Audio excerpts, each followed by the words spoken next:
Good morning बच्चों। तो कल हमने ये क्वेश्चन किए थे, ये क्वेश्चन किए थे हमने, और लेसन भी हमने थोड़ा किया था। तो उम्मीद है भी आपको समझ में भी आया होगा और आपने प्रैक्टिस भी की होगी, क्योंकि समीकरणों को जब तक आप लिख के नहीं देखोगे आपको याद नहीं होगी। जो बच्चे अच्छे नंबर लेना चाहते हैं, बोर्ड मेरिट लेना चाहते हैं ना, वो बच्चे क्या करेंगे, लिख के देखेंगे समीकरणों को, तब जा कर के बनेगी बात। क्योंकि केमिस्ट्री के अंदर यही है सारा, रसायन विज्ञान में सारा कुछ यही है। तो एक तो चीज़ें और थोड़ी सी क्लियर कर दूँ मैं आपको। जैसे ये समीकरण है, इसमें क्या है कि ये जो ब्रैकेट में लिखा हुआ है ना, जी, ये एल है, ये एल है ब्रैकेट के अंदर, ये है ए क्यू। तो जी मतलब ये अवस्था बता रहा है ये, यानी कोई रासायनिक अभिक्रिया हो रही है, वो ठोस में हो रही है, गैस में हो रही है, द्रव में हो रही है, वो अवस्था है। तो जी का मतलब गैस है। तो CO2 भी गैस है, H2 भी गैस है, ठीक है। और बना जो है ना, ये बना है मैथिल एल्कोहल है, ये कार्बन वाला लेसन में आपको बताऊंगा मैं। तो ये एल है, यानी लिक्विड है ये एल है, लेकिन छोटा एल है ये, ठीक है। उसके बाद ए क्यू होता है एक्वस सॉल्यूशन।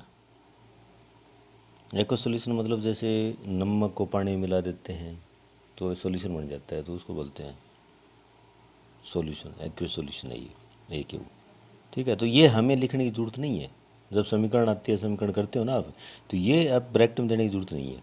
हाँ, ये चीज़ जो दे रखी है ना तीर के ऊपर, तापमान, ये तो प्रेशर दिखा रखे है, दाब दिखा रखे 340 atmospheric pressure, ATM, atmospheric pressure है ये चीज़ें देनी है यहाँ। यानी कोई रासायनिक अभिक्रिया जब करवाई जाती है ना, तो उसके लिए ताप भी चाहिए, दाब भी चाहिए, उत्प्रेरक भी चाहिए। मैंने उत्प्रेरक के बारे में आप शायद आपको पहले बता चुका हूँ मैं। उत्प्रेरक क्या करते हैं कि रासायनिक अभिक्रिया कोई धीमी है ना, उसको तेज़ कर देंगे, और कोई तेज़ है तो धीमी कर देंगे। हमें जिस हिसाब से चाहिए ना, उस हिसाब से उत्प्रेरक काम करेंगे। वो इसके ऊपर लिखे जाते हैं, मैं आगे बताऊंगा आपको। जैसे इसके अंदर अब देखो, दूसरे समीकरण में प्रकाश बता रहे हैं, ये सूर्य का प्रकाश, ये क्लोरोफिल है, ये यहाँ देना पड़ेगा हमें तीर के ऊपर, ये ज़रूरी है। बाकी ये जो ब्रैकेट में दे रखे ना, ये देने की जरूरत नहीं है हमें। ये क्यू जो लिक्विड है 3 शब्द हैं ये, और अगर सॉलिड होता तो एस होता, कोई सॉलिड चीज़ होती ना उसको एस से लिखते, ठोस मतलब। तो अब आगे चलते हैं अपना। अब कहता है कि रासायनिक अभिक्रियाओं के प्रकार, बिल्कुल सिंपल सी बताऊंगा आपको मैं, अगर करना वही जो मैं बता रहा हूँ आपको। रासायनिक अभिक्रिया के प्रकार। अब रासायनिक अभिक्रिया कितने प्रकार की होती है? तो पहली रासायनिक अभिक्रिया यहाँ भी कह रहा है कि संयोजन अभिक्रिया। संयोजन मतलब जुड़ना, यानी आपको बताया था कोई रासायनिक अभिक्रिया होती है, उसमें अभिकारक होते हैं, क्रिया करते हैं, और क्या बनता है, उत्पाद। तो संयोजन में क्या होता है कि भी अभिकारक जुड़ करके उत्पाद बनाते हैं, जुड़ करके उत्पाद, यानी ऐसी रासायनिक अभिक्रिया जिसमें दो या दो से अधिक अभिकारक जुड़ करके एक उत्पाद बनाए, एकल उत्पाद बनाए, उसको बोलते हैं हम संयोजन अभिक्रिया। समझ में आ गई? ऐसी रासायनिक, चलो इसके अंदर मैं दिखाई देता हूँ आपको। ऐसी रासायनिक अभिक्रिया जिसमें ये अभिकारक हैं, इसमें दो या दो से अधिक भी हो सकते हैं, इसमें दो ही अभिकारक है, एक तो कैल्शियम ऑक्साइड और एक पानी है, H2O है। ये ब्रैकेट वाली भूल जाओ, अब देखो एस लिखा हुआ है ना यहाँ, ये सॉलिड है। तो क्या बन रहा है, सिर्फ एक उत्पाद बन रहा है, ये एक उत्पाद कैल्शियम हाइड्रोक्साइड। तो ये रासायनिक अभिक्रिया कौन सी है, संयोजन अभिक्रिया। ये संयोजन यानी जुड़ रहे हैं, अभिकारक जुड़ करके सिंगल उत्पाद यानी एकल उत्पाद बना रहे हैं। उष्मा निकल रही है वो नहीं मानेंगे हम। उष्मा यानी ये वो वही है जो मैंने कल आपको उदाहरण दिया था, जो सफ़ेदी डालते हैं ना, सफ़ेदी पानी के अंदर है तो उष्मा निकलती है, बुलबुले निकलते हैं उष्मा के, वो है ये। तो मैं आपको सिंपल से बता देता हूँ समीकरण इसकी, संयोजन अभिक्रिया की। जैसे कार्बन प्लस ऑक्सीजन और बनता है CO2, ये संयोजन अभिक्रिया का उदाहरण है। क्यों? दो अभिकारक एक उत्पाद, संयोजन जुड़ गए ये, तो ये बन गई सिंपल सी है ये, इसमें कुछ ही कौन करना आपको। तो ये संयोजन अभिक्रिया उदाहरण है, क्योंकि कार्बन मतलब लकड़ी, कागज, ये चीज़ इनको जलाते हैं ना, जो चीज़ जलती है ना उसमें कार्बन होता है, और ऑक्सीजन की उपस्थिति में जलती है, कोई चीज़ जलती है तो बनती क्या है, कार्बन डाइऑक्साइड बनती है। तो ये संयोजन अभिक्रिया का एक अच्छा उदाहरण है, सिंपल सा, बिल्कुल सोबर सा। अगर ये करना चाहो तो ये भी करो, आगे भी काम आएगा ये हमें। ठीक है, ये तो हो गया हमारी इसकी। अब ये यहाँ ये कहता है एक, ये आप क्या आप जानते हो, ये चीज़ देखो आप, ये एक सेकेंड,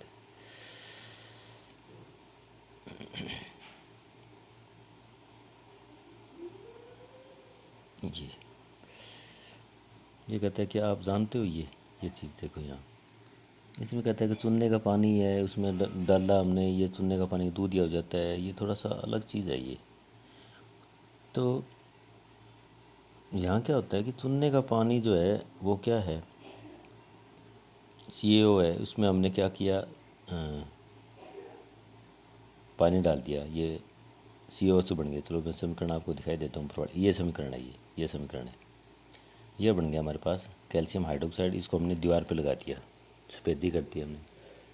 ठीक, ये सफ़ेदी जो है ना, ये है, ठीक है, ये क्या करेगी, ये दीवार पर लग रही है और वायुमंडल में कार्बन डाइऑक्साइड होती है, ये इससे क्रिया करेगी, क्या बना देगी, कार्बोनेट बना देगी, कैल्शियम कार्बोनेट।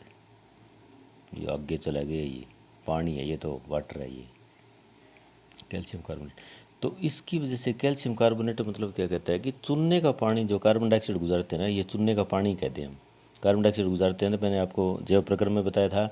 तो क्या बन जाता है, कैल्शियम हाइड्रोक्साइड कार्बोनेट बनता है, और चूने का पानी क्या हो जाता है, दूधिया हो जाता है, दूधिया। अब देखो ये मैंने जो समीकरण बताई थी ना, कोयले का दहन, C प्लस ऑक्सीजन CO2। ठीक है, चलो आगे चलते हैं। जो कि संयोजन अभिक्रिया, एक ये परिभाषा आप देख लेना, ये यहाँ दे रखी है, 2 या 2 से अधिक पदार्थ संयोग करते हैं और एक उत्पाद बनाते हैं, संयोजन अभिक्रिया। अब इसमें जिस रासायनिक अभिक्रिया में ऊष्मा निकलती है, ऊर्जा निकलती है, उसको बोलते हैं ऊष्माक्षेपी अभिक्रिया।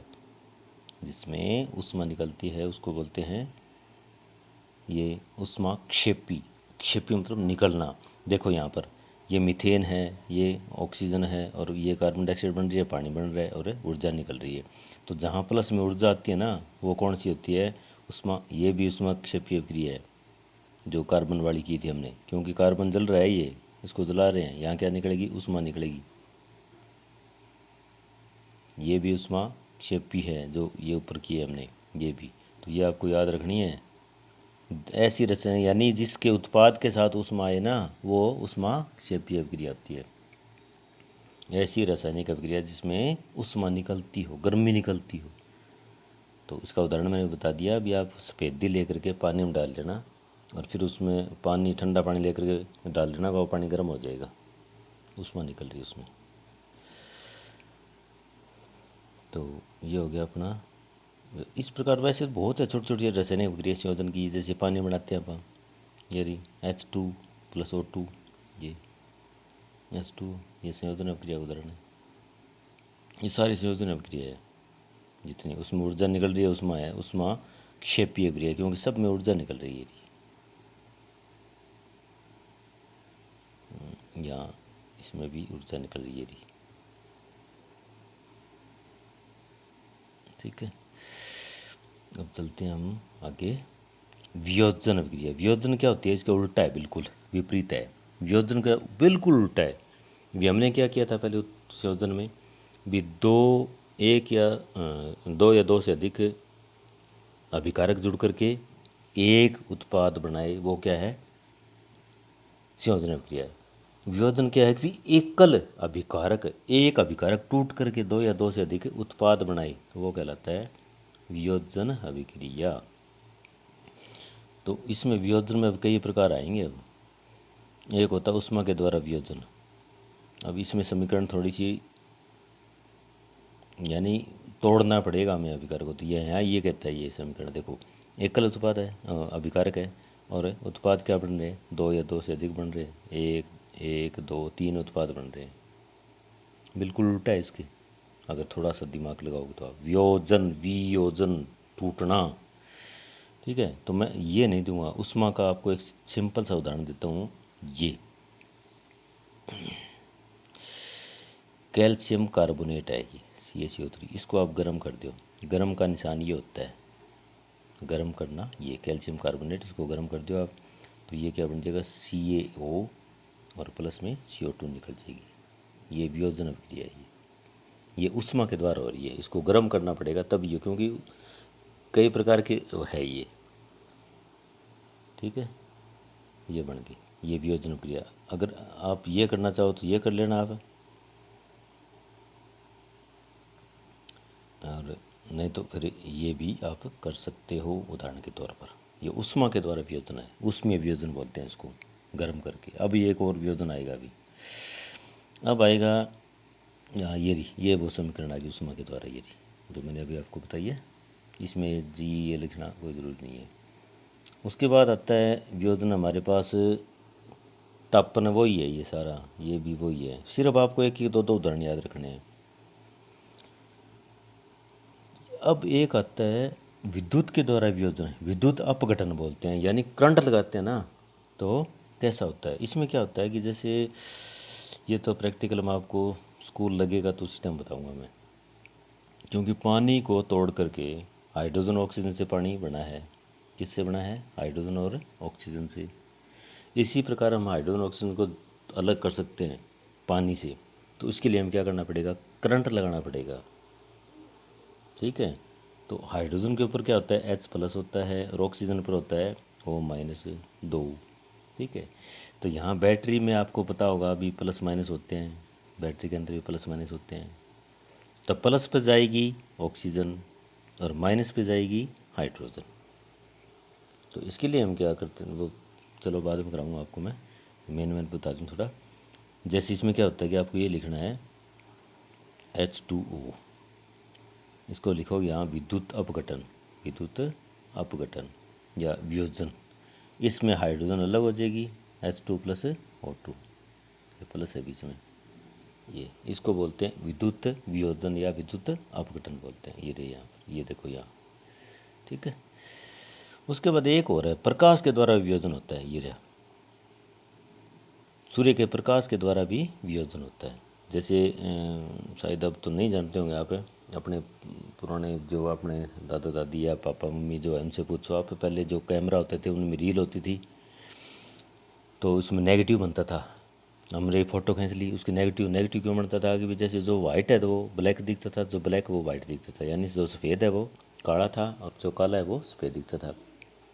आजकल तो डिजिटल हो गया सारा सिस्टम।